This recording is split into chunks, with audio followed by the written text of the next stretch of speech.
welcome, sir, Thank to you. Dublin Comic Con. Thank you. Is this your first time in Ireland? Yeah. No, I was here, I keep saying I was here 44 years ago. That's not true at all. I was here 45 years ago. Okay. Yeah. And 45, almost 46 years ago, I think. So no, I've been before. No, it's great to have you here. Thank you. I'm actually, it's great fun because over the last couple of years at Dublin Comic Con, I've managed to tick off numerous cast members of the next generation. Over the last couple of years, I had the pleasure. How do you tick them off? You mean make them angry? Make them angry. Oh, wow. Say some horrible things to them and just make them all I'm angry. looking forward to that. But no, I had the pleasure of doing Gates McFadden's panel and Marina Sturgis last year, and now yourself. So it's an immense pleasure for me as a Star Trek fan. But also, I think a lot of people are very excited to talk to you about the one role that there's one person in particular asked me to bring this up in an interview, was the role of Bob Wheeler in Night Court. Just like groundbreaking. Wasn't it though? It was for me actually, because that was, well, it wasn't the very first thing I did when I got to Los Angeles. I'd been in New York for years at that point doing theater. And I went to LA with a play. I went to LA to do Little Shop of Horrors. And while I was there, I got a couple of jobs, and I thought, you know, this is easy. I want to come back and make some money. Because you don't make any money in the theater, obviously. Yeah. And so I went back to New York for a little while, and then I came back to LA, and the first job I got was on a show called Hill Street Blues. And I felt really good about that because it was a great show. Do you remember Hill Street Blues? I remember the theme song stuck in my head. Yeah, let's sing it together. Dun, dun, dun, dun, dun, dun. Okay, that's good. And anyway, I knew I was going to be good on that show because, not because I'm particularly talented, but because I'd been watching the show and I'd never seen anyone bad on the show. Everyone had been good. I thought, I'm certainly not going to be the first. It's terrible. And I don't know, I may have been, I didn't see it. But anyway, the second thing I got was Night Court. And Bob Wheeler was a character that I had actually sort of been doing this character with my friends. I'm from Houston, Texas. Yeah. And we used to go into, you know, diners and I would be this guy. And so when I got the audition for Night Court, I thought, I called the character Elmo when we did him at home. Yeah. And when I got it, I thought, could I do Elmo here in this audition? And I, well, I'd try. So I went in and I did it, and they cast me. And the rest, of course, is history. Indeed. Yeah. I mean, like, your career is, I was saying this to some of the other guests as well yesterday. You look back at an actor's career as a fan, and it looks like it's a long, illustrious career. But like you said, you're working in theatre, and it is tough to get by working in theatre, and then you're trying to break into Hollywood, the TV and stuff like that. But when your break did come, was it? There's a Wookiee. There's a Wookiee right here. Was it a relief? Was there a relief there when like say when Star Trek came along and people started to recognise you, knew who you were from the role of Data? Yeah. Was there a sense of relief? Well, yeah, I guess. I mean, you know, Walter Matthau once said, there's two kinds of actors who succeed. They're the ones who have this one great big splash. They do a part that takes off and makes them. And the other have to get 40 breaks until it happens. And I don't know, I'm not sure, I'm still waiting for that big thing to happen.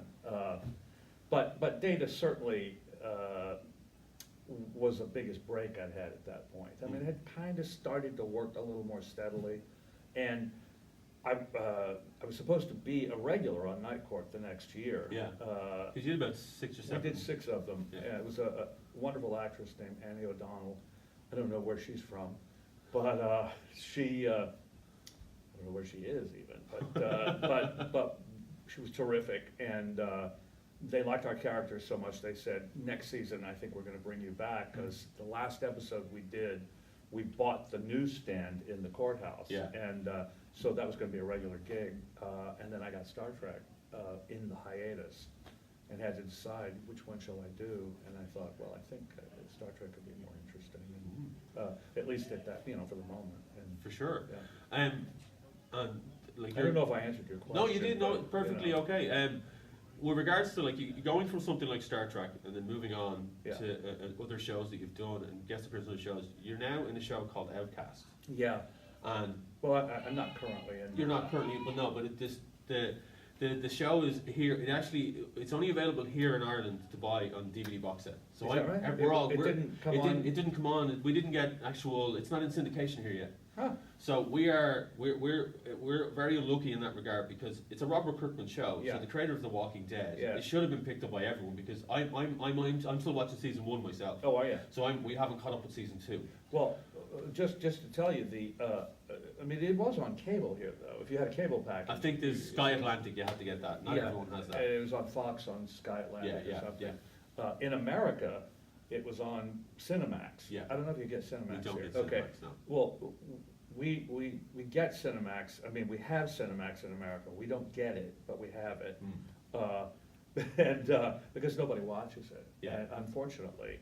And HBO and Fox co-own the show.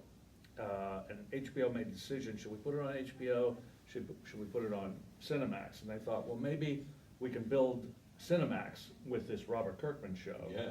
And it didn't really do that, so much so that the second season never showed in America. What? No, not yet. Not yet. But apparently July, they're going to start the show over again, run both seasons and put them on HBO Go and HBO Now as well, so that they can see if people could. People need to watch this show. It's a good show. A good show. Yeah. You play a character called Sydney, Yeah, and he is.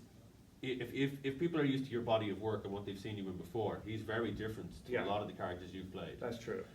Was that a relief for Well, you as an actor? it was certainly fun. Yeah. I mean, my training was really to do as much variety as possible. Yeah.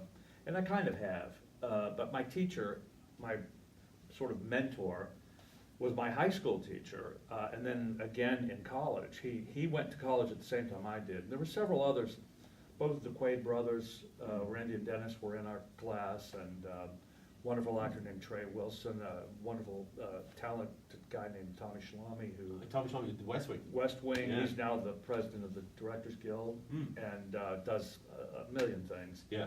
And we were all in the same drama class in high school. Wow. And so, and then I went to college, as did Randy and Dennis, with this gentleman, Cecil Pickett, wonderful guy. And his training was really about learn to do everything. Musicals, drama, comedy, whatever you can do it. And so for me, the fun of being an actor has been to do different people. And Sydney is certainly different from anyone else I've ever done. I'm actually loving watching you do something like that because I am used growing up in my generation. I'm used to you being dated, Right. and seeing you play this type of character. Yeah.